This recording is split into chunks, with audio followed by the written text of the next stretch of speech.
halkani waa dhacda show kuna soo dhawaada barnaamijkeena maanta booska mugdiga sirta Jack the Ripper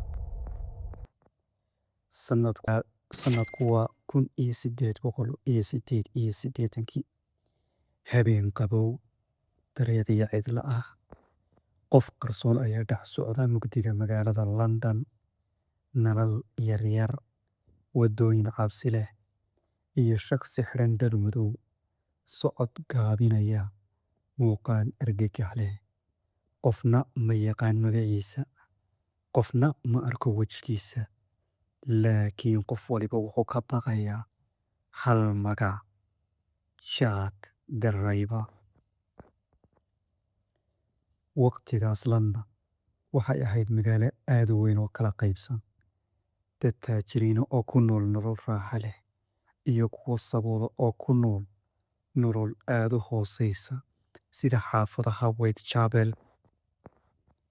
Whitechapel waxay ahayd meel saboolnimo badan dambiyo joogto ah iyo nolol aad u yar oo wadooyinka habeenkii ku xidhan tani waxay sababtay inay noqoto goob ku habboon qof kasta oo doonaya inuu geysto falal argagixisa bishii August 1888 waxaa la helay haweeney meyd ah kadibna mid kale haddana mid kale dhammaan waxay lahaayeen qaab isku mid ah hab dil oo naxdin leh iyo calaamado muujinaya inuu dembiiluhu yahay qof qorsheeya dembiyada uu geysanayo booliiska Metropolitan Police ayaa bilaabay baadhitaan laakiin nasiib darro wax cad oo la raaco ma helin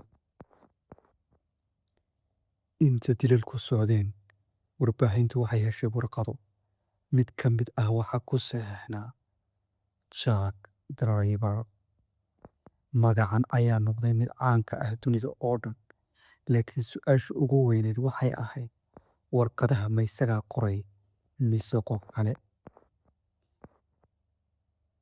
cabsidii baahday dadka London waxay bilaabeen inay ka baqaan inay bannaanka u baxaan inay isku xidhaan albaabada habeenkii inay ka shakiyaan qof kasta warbaahinta ayaa arrinta sii buunbuunisay taasoo keentay cabsi guud jahawareer iyo cadaadis ku yimid booliiska yaa ahaa Jack the Ripper ilaa maanta qofna si rasmi ah looguma aqoonsan qaar ka mid ah tuhmanayaasha ayaa waxa ay kala ahaayeen dhakhaatiir shaqaale dowladeed iyo dad caan ah cilmi baadhisyo badan oo lagu sameeyey criminology-da ayaa isku dayay inay xalliyaan sirta laakiin weli waa mid ka mid ah dembiyada aan la xallin ee ugu caansan taariikhda bani aadanka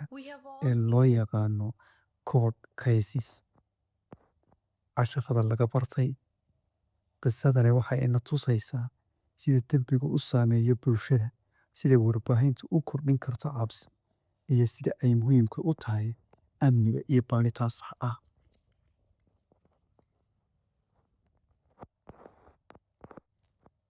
Jack Ripper magac aan weli la ilaabin qof qarsoon sheeko aan dhammaan su-aashu way taagan tahay yuu ahaa Jack the Ripper haddaba daawadayaal haddii aynu soo qaadano dhibanayaashiisii waxaa ugu horeysa gabadha magaceeda la yidhaahdo Mary Ann Nicholas Mary wuxuu dilay 31 bishii August 1888 goobta uu ku dilayna waa Whitechapel sida haddaba meydkeeda loo helay ninkeeda oo la yidhaahdo Charles Cross oo dabcan ah darawal gaadhi ayaa arkay jidhkeeda isaga oo yaalla waddo mugdi ah dhinaceeda waxa uu wacay booliiskii Metropolitan Police isla markiiba way yimaadeen haddaba daawada qaabka loo dilay waxa weeye ninkani waxa uu samayn jiray qonaha ayuu qofka ka eejin jiray marka uu eejiyo kadibna qonaha ayuu ka jari jiray isla markaasna uu gawraci jiray calooshiisana caloosha qofkana waa u jeexjeexi jiray. Tani waxay ahayd dilkii ugu horreeyey ee rasmi ah ee lagu daro faylka Jack the Ripper.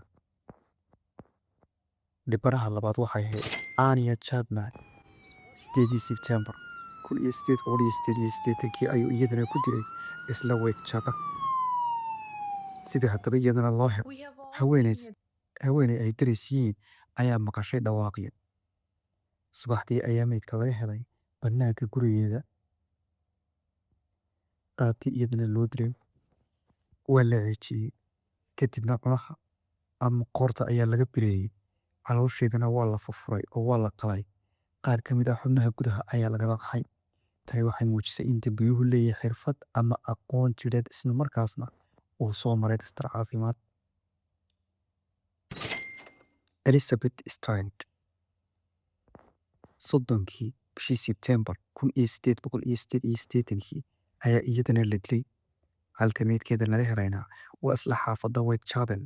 Sida loo helay meydka waxaa helay nin waddada marayay. Qaabka loo dilay iyadana cunaha ayaa la jaray oo la qalay, caloosheeda laakiin lama furin oo sideedii bay ahayd. Waxaa la aaminsan yahay in dambiilaha la carqaladeeyey inta aanu gaadhin mabda'iisii ahaa inuu kala baxo xubnaha.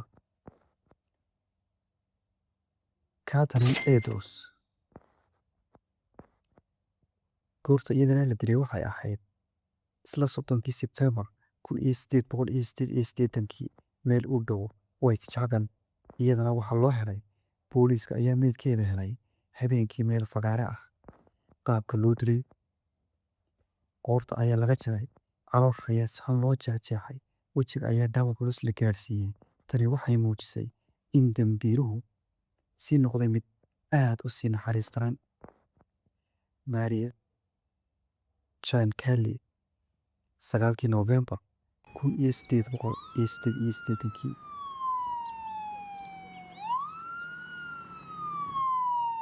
Mary Jane Kelly goorta la helay 9 Noofembar 1888 halka laga helay gudaha qolkii ay deganay. Sida loo helay mulkiilaha guriga ayaa yimid si uu kirada uga dalbado. Markii uu daaqadda eegay wuxuu arkay muuqaal aad u naxdin badan. Qaabka loo dilay dilka ugu naxdinta badnaa dhammaan jidhkeeda ayaa si aadan loo dhaawacay. Qolkii oo dhanna wuxuu noqday goob uu dhiigu ku fiirsan yahay. Tani waxay dilkii ugu dambeeyey ee la xaqiijiyey. Haddaba maxaa ka dhexeeyey? Dhammaan dhibanayaashu waxay ahaayeen haween sabab ah. Waxay ku noolaayeen Whitechapel. Dilalku waxay ahaayeen kuwo isku qaab ah, qoorka jarid iyo dhaawac caloosha ah. Gunaanadku waxa uu sheegayaa kiiska Jack the Ripper wuxuu noqday mid ka mid ah dambiyada ugu caansan taariikhda. Booliiska Metropolitan Police weligeed ma helin dambiilaha ilaa maanta. Waa sir aan la xallin, isla markaasna culimada criminology-gu ay u yaqaanaan cold case.